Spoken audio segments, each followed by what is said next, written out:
aqui. Do Vitor Mesquita. É pro Christopher. Ele tá perguntando sobre o jogo, né, que você tá desenvolvendo. E ele quer saber como vai ser o modo, se vai ser jogo livre, né? Modo de jogo livre. E se vai ser possível escolher entre o Pedro I e o Pedro II. Tá, antes dele responder, fazer um comentário. Há pouco ele falou sobre essa questão do futuro dos games e tal, porque é importante preservar a história do videogame, né? E uma coisa que eu sempre penso a respeito é com relação a single player, multiplayer, jogos online, porque a impressão que eu tenho é que parece que cada vez mais é só jogo online, só multiplayer, e, por exemplo, pessoas como eu que preferem um jogo single player com história boa e tal, vai virar peça de museu. Aí, fica à vontade de responder como vai ser o modo de jogo. Eu me interessei muito na hora que vocês me convidaram pra falar, né, pra vir aqui, eu fui buscar saber sobre o jogo, né, Pedro no Brasil. É uma época da história do Brasil que eu sou apaixonado, que eu estudei muito na minha infância, porque eu tive uma prova e eu tirei D. E meu pai, na época era D, né? E meu pai me fez estudar essa história do Brasil inteiro pra poder tirar A. Senão eu não ia no Play Center. Eu odeio o Pedro. Cara, não, muito pelo contrário. Agora que você vai falar se ele tá entre o Pedro I e o Pedro II, é uma época da história do Brasil que eu adoro muito. Então tá casando o jogo de modo história, que é o que eu também gosto bastante, com esse período que eu sou apaixonado, cara. Eu fui atrás também, eu falei, não, é que nem você falou, brasileiro fica sabendo, enquanto o brasileiro tá fazendo uma coisa, já fala, peraí, tá. O que será que esse cara tá... Será que é bom? Na hora que eu vi, eu falei, não, isso aqui, porque eu também sou apaixonado por esse período da história. As modelagens tão lindas. Aí eu falei, caramba, isso aqui é muito, muito legal, isso aqui. Aí eu apresentei pro meu filho, falei, olha só que legal isso daqui, né? Ele falou, nossa, lembra muito... Como é que é? O Assassin's Creed. Foi a impressão que eu tive também. Eu falei, nossa, fantástico, Eu já achei que a modelagem tá parecendo bastante com Last of Us. Sim, também. Achei bastante. Qual que é o nome do rapaz? Acho que é Vitor Mesquita. Vitor. Questão do Pedro for Brasil vai ser assim, em questão narrativa, até assim, num acordo que eu fiz com os historiadores que estão trabalhando no projeto, a história narrativa, ela é 100% single player, e começa lá em 1820, um pouco antes de 1822, com a Maria Quitéria, Dom Pedro I, você vai revezando entre os dois personagens, conforme a narrativa da história. Aí começa a Batalha da Independência, você joga com a Maria Quitéria nas batalhas que ela lutou. Durante aquele capítulo que ela é jogável, você consegue explorar 100% com o sistema de exploração e de batalha. E aí a história vai seguindo. Vai passar o primeiro reinado, vem Dom Pedro II, e aí você vai começar a controlar outros personagens, Guerra do Paraguai, a questão Christie, a luta abolicionista, aí entra a Associação Abolicionista com o André Rebouças, com o Luiz Gama, e aí vai indo até chegar no final do jogo. E aí, após o final do jogo, onde acaba essa é a história do Brasil, a gente vai ter um pós-game, que aí sim a pessoa é livre para explorar, achar easter eggs, a gente já tá vendo uns segredos para colocar no jogo, a gente tá conversando com bastante gente para colocar, tipo, introduzir eles dentro do jogo, como easter egg também.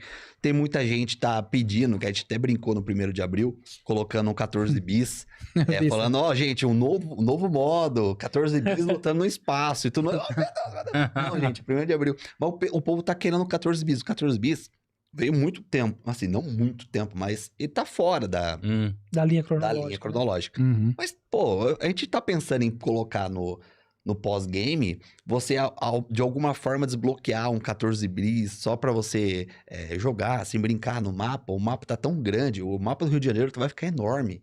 Pensa, é literalmente 1 por 1 a escala do Rio de Janeiro. Você vai pra Petrópolis, aí tem um load, aí você vai pra São Paulo. Aí deve ter Santos também, pra ter lá na Marquesa, Domitila. Sim. Aí, tipo, por exemplo, essas outras cidades que são alguns pontos da história, o mapa não é totalmente explorável. Não, mas faz uma série de quest ali, tranquilo. O exemplo que eu gosto de dar é no GTA San Andreas, tem uma quest que você volta pra Liberty City. E a parte Liberty City é a mansão, e se você não mata o cara lá dentro, você foge e vê uma rua. E aí todo mundo joga e fala, caramba, eu fui pra Liberty City.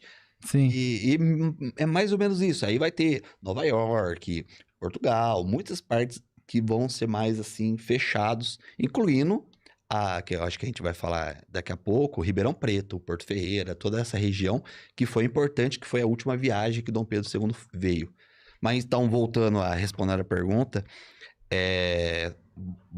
você vai ter livre liberdade de exploração e no pós-game aí você voa. Você E é livre agora? pra Você explorar. tem ideia da câmera no ombro aqui atrás e você Terceira andando pessoa. terceira pessoa. É, assim, questão assim de jogabilidade é bastante parecido mesmo com Assassin's Creed, o God of War. próprio The Last of Us. Tanto que na nossa página da Steam, descer assim na parte de baixo, a Steam já recomenda como jogos similares. Uhum. God of War e tipo, cara, calma. Eu tô pensando numa cena, você falou Guerra do Paraguai, uma luta do Conde D, né, com o pessoal do Paraguai, lá tem que ter essa batalha, cara. Sim. Isso tem que ter. Uma Uma luta de florim, de espada entre os dois. Ia ser legal. A Guerra do Paraguai vai ser assim o ápice do jogo. Assim, o jogo vai indo numa crescente até chegar na Guerra do Paraguai, que é o massa. ápice. Que aí após a Guerra do Paraguai já vem a abolição e o fim do Império. Sim. Então, a Guerra do Paraguai é o ápice. Aí, eu fiz um acordo com uma menina que vai cuidar da sonoplastia e coordenar a criação das músicas. Eu fiz um acordo assim, que na parte final da Guerra do Paraguai, que o soldado Chico Diabo, o soldado brasileiro, que encontra o Solano Lopes Solano Lopes, isso. e mata ele, eu fiz um acordo assim, que eu falei, eu quero uma música assim, orquestrada. Vocês vão me dar a música e a cena vai seguir a música. Nossa. E aí, que tipo massa. assim, vai Em cima da música você constrói a vai cena. construir a Uhum. cena. E vai ser Dava. incrível, vai ser incrível demais, pelo amor de Deus. Até tem uma pergunta de um amigo meu, pra vocês verem como que eu sempre tô envolvido nesse negócio de jogo. Tem um grupo no WhatsApp que se chama Resident Evil Brasil, que era de uma comunidade do Orkut, amigos meus da época que gostavam da franquia, né? Eu fazia parte. Ah, é? Aham. Nossa, que tempo bom. E aí eu mandei lá que você ia vir aqui e tal, você também, Murilo, e pedi perguntas, né? E uma das perguntas que o Alisson mandou aqui, ele é do interior, né, de São Paulo também, e ele perguntou se teremos cidades interioranas retratadas no jogo. Aí você mencionou Ribeirão, né? Sim. Conforme a gente foi elaborando, a gente tem muitos historiadores de renome até, trabalhando no roteiro, e conforme a gente foi estudando sobre as passagens e tudo mais, a gente foi falando, caramba, isso aqui a gente tem que pôr, isso aqui a gente tem que pôr. Então aí veio descobertas como aqui na nossa região de Ribeirão Preto, Porto Ferreira, Araraquara, foi a viagem de 1886, que Dom Pedro II ele começa uma viagem principalmente para incentivar o crescimento e inauguração de novas linhas férreas e principalmente para passar ainda mais a luta abolicionista, que já estava, a Lei Áurea já estava meio que sendo articulada pela Princesa Isabel no Congresso e tudo mais. Uhum. Então ele veio nessa missão. Aí ele teve uma passagem lá pelo Paraná e ele veio para São Paulo, capital. Em São Paulo, capital, ele pegou a linha da Companhia Paulista, desceu em Campinas. Em Campinas, ele pega a linha Mogiana até Poços de Caldas, de Poços de Caldas desce para Ribeirão Preto. E ele faz Ribeirão Preto, volta para Campinas, sobe para Porto Ferreira, vai para São Carlos, sobe para Araraquara, ele faz esse trajeto. E logo após isso foi final de outubro de 86, 1886. No próximo ano, ele adoece. Ele adoece e vai para a Europa cuidar da saúde. E quem fica como regente foi a Princesa Isabel, que começa a terminar, junto com a Associação Abolicionista, as últimas articulações Da Lei da Áurea, né? Lei Áurea. E é nesse momento que, por exemplo, o José do Patrocínio dá a ideia de criar a Guarda Negra, que eram capoeiristas que protegiam a Princesa Isabel, que eles tinham medo de alguém matar ela, que era real, recebia muita ameaça de morte para não passar a Lei Áurea. E vem 88, que a Lei Áurea é assinada, e logo depois, 89, o exército dá o golpe militar e o Império cai. Uhum. Então, essa viagem para nossa região é meio que aquele clima de despedida já. Aquele clima, assim, de fim de jogo. Tá acabando, né? Então é importante aí. Até arrepio ouvir falar isso. É importante isso, porque a gente estudou muito a fundo. Eu, esses dias, saiu até no jornal da minha cidade de Natal, o Jornal do Porto, as descobertas que eu fiz, que incluiu até Ribeirão Preto. Como foi, em detalhes, o dia a dia dessa última viagem. E nessa comitiva imperial, veio um jornalista, era posso errar agora, é Múlio Teixeira, se eu não me engano. Que ele era um jornalista do jornal carioca O País. Isso lá em 1884, 85. E ele veio junto nessa comitiva e ele detalhava cada passagem de cidade, escrevia um telegrama, mandava para o Rio de Janeiro e saía no jornal. E eu li cada edição, esse trecho chama Viagem Imperial, o artigo, e aí ele conta que ele veio para Ribeirão Preto, ele dá detalhes, que ele chegou aqui, eles ficaram ali, que a linha do trem parava onde hoje é a rodoviária, ali próximo. Uhum. Então, eles ficaram ali, aí o imperador, a imperatriz ficaram no galpão de um chefe da companhia. E aí a população que tinha, que era pouca aqui de Ribeirão, começou a se juntar, começaram a fazer uma festa, começou a chover. E o Eu ia povo... te perguntar sobre a chuva. Choveu. E o povo não foi embora, não desistiu. Continuou lá embaixo de chuva, fazendo festa. Em Ribeirão Preto, nessa época, não tinha nem iluminação pública ainda. Então, tinha tantos fogos, tanta coisa assim, que o pessoal falava que tava claro, assim, como o dia, assim, de tão claro, de clarão da festa que tava, música. E a chuva, não parava essa chuva. Até uma hora que o Dom Pedro II saiu da casa, desceu a escada embaixo de chuva, chegou perto da população e agradecendo todo mundo que tá lá e pelo carinho. E aí passou esse dia e ele voltou para Poços e continuou a viagem dele, né? Pra ver quanto que a população gostava, né? Sim, sim. Gostava muito do imperador. Incrível que Dom Pedro II, ele historicamente, ele era querido, amado, né, pela população, que naquela época a gente não falava muito monarquista e republicano, não, naquela época era nem tinha o conceito, não tinha esse conceito. Uhum. O Brasil era monarquia, mas ninguém debatia sobre isso. Tinha os republicanos, que eles tinham os ideais republicanos e queriam que o Brasil seguisse a república como os moldes americanos. Mas... As elites, né? Que tinha essa linha de pensamento. Tinha. Por exemplo, uma parte... Era uma coisa muito mista. Hoje em dia, o pessoal gosta de nichar as coisas, mas não é muito verdade isso. Pessoas falam, os liberais eram republicanos, conservadores. Não era isso. Tinha republicano que era liberal, que era conservador. Tinha conservador que era a favor da escravidão. Tinha conservador que era abolicionista. Sim. Não tinha muita regra. Uhum. O Brasil sempre foi essa mistura mesmo de ideologia. Mas, voltando...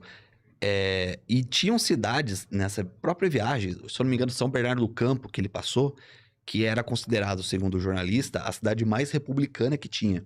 E eles levaram um arranjo de flores com uma placa com dizeres assim, agora de cabeça eu posso falhar, mas dizeres assim, seja bem-vindo, imperador, para a cidade que ama a república, mas admite que Vossa Alteza é o maior líder de todos os tempos. Então, até o republicano tirava chapéu para Dom Pedro II. Interessante. Então, assim, Dom Pedro II... Pô, o Charles Darwin era fã de Dom Pedro II. Nietzsche era fã de Dom Pedro II. Quando, nas viagens dele para os Estados Unidos, Graham Bell, ele conheceu o inventor do telefone. Ele trouxe o telefone pro Brasil. Ele trouxe o telefone. Ele foi a primeira pessoa que testou o telefone. Sim. O Graham Bell tava num evento assim, ninguém tava dando muita atenção para aquele aparelho esquisito, com um funil aqui assim e tal. Dom Pedro, chega Dom Pedro II lá. Ô, Graham Bell, deixa eu ver isso aqui. E o Dom Pedro usa aqui assim, alguém fala com ele, ele fala, caramba, isso aqui fala. E aí todo mundo junta assim, e o telefone vira o telefone. Então, assim, e trouxe pro Brasil, né, como você disse. Tem essa história. Dom Pedro II... Eu posso dizer que o Dom Pedro II foi um dos maiores nerds do Brasil. Sim. Começar pelo fato que ele fala várias línguas, né? Uma pessoa aprender vários idiomas assim tem que estudar bastante, né? Sim. Imagina a formação daquela época, a formação clássica. E o interessante também de um jogo como esse é até para que os pais possam incentivar os filhos a conhecer a história do Brasil através do jogo, né? Eu fico imaginando. Totalmente. Isso não gerou nenhuma treta, nenhum rebuliço, porque pelo que eu entendi, o jogo trata a família imperial como abolicionista. E eles trabalhavam para isso. Sim.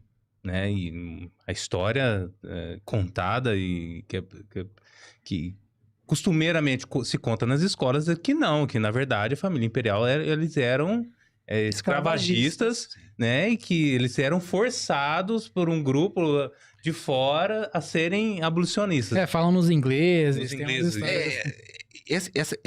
Assim, primeiramente, o consenso normal do brasileiro hoje em dia é achar que Império do Brasil e colonialismo era a mesma coisa. Meio que a gente, na escola, meio padrão, a gente aprende meio que misturado. Colônia, independência, república. Como se fosse uma coisa assim. Um mês depois, né? Exatamente. Chegou, derramou sangue nas praias e teve a sequência. Sexta-feira é república, hein? Então, cola lá. Rio de Janeiro, ali na frente do Paço. 15 de novembro, a gente reúne. Faz o grupo do Zap aí. Mas não é assim, pelo amor de Deus. Quando o Dom Pedro I fez o grito da independência, o Brasil nem colônia era mais. Ele era o Reino Unido de Portugal, Brasil, Algarves. Rio de Janeiro era a capital de Portugal. Você tem noção que uma cidade no Brasil era a capital de Portugal? A gente já estava superior. Sim. Tanto que o que culminou a independência do Brasil foi que o Congresso de Portugal não queria que o povo disso. voltasse, né? Peraí, como assim? O Brasil, que até ontem era nossa colônia, agora virou nossa capital, tá bambambam, o rei tá lá, o Dom João VI. Palhaçada é essa, cara? Que é isso? E não, Dom João VI foi embora meio que a fugido força. de Napoleão, né? Né? Quando ele veio pro Brasil, Napoleão tava avançando para Portugal, e aí Dom João, para não deixar o Napoleão tomar Portugal, ele veio para o Brasil. Sabendo que Napoleão não ia chegar aqui. Como chegar a Maria aqui. Francesa não aguentava. Sim. Então, foi essa estratégia. Aí rolou ele voltar, deixou o Pedro. E aí teve o dia do fico, né? Que Portugal queria forçar o Pedro a voltar. Ele não quis, falou, não, eu vou ficar. Teve o dia do fico. E até culminou, assim, que chegou uma parte que Portugal tava forçando. Já tinha aquele burburinho do Brasil de, não, a gente tem que ser independente de Portugal, cara, que palhaçada dessa e tal.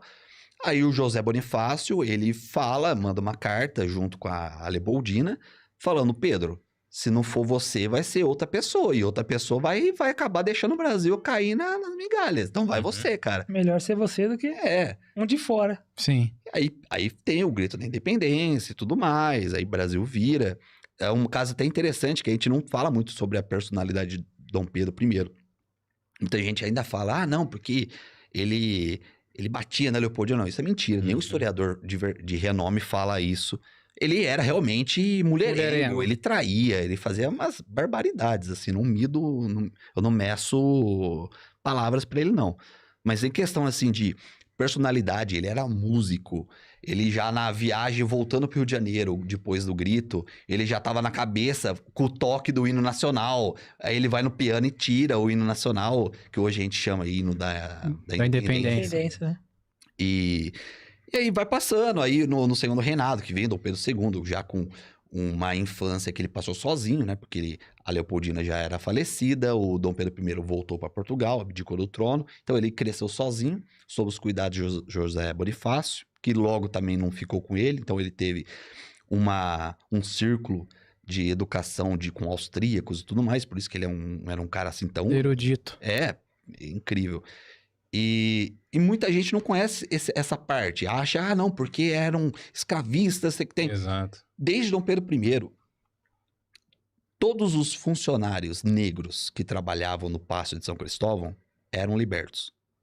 E Dom Pedro I tentou passar a abolição. Ele não conseguiu, porque primeiro, ele não tinha muita força no Congresso, e segundo, ele não teve tempo. Ele já foi para Portugal e o primeiro reinado foi muito curto. Dom Pedro II, desde que ele entrou depois do período regencial, ele começou a passar leis abolicionistas. Veio a Lei Feijó, a lei do ventre livre, dos sexagenários, e foi indo gradualmente. Por quê? Porque ele estava vendo o exemplo nos Estados Unidos. Porque nos Estados Unidos foi a abolição assim abrupta. Mas o que rolou? A Guerra Civil. A Guerra Civil. Que fez segregação, que até hoje a segregação racial lá é forte. É. E cara, um monte de gente morreu. E ele falou, não dá pra fazer isso aqui no Brasil. Ele foi fazendo aos poucos e deu certo no final. A Lei Áurea veio e, assim, não deu certo 100% porque uma grande parte do motivo dos fazendeiros apoiarem a queda da monarquia foi essa raiva da abolição. Mas isso é uma história, voltando, né? É uma história que a gente não fala muito, não aprende muito, porque Sim. é mais fácil a gente ficar nessa coisa de vilão, mocinho, Sim. preto e branco, do que a gente ficar... A visão anacrônica Pois é. da época. Deixa eu dar mais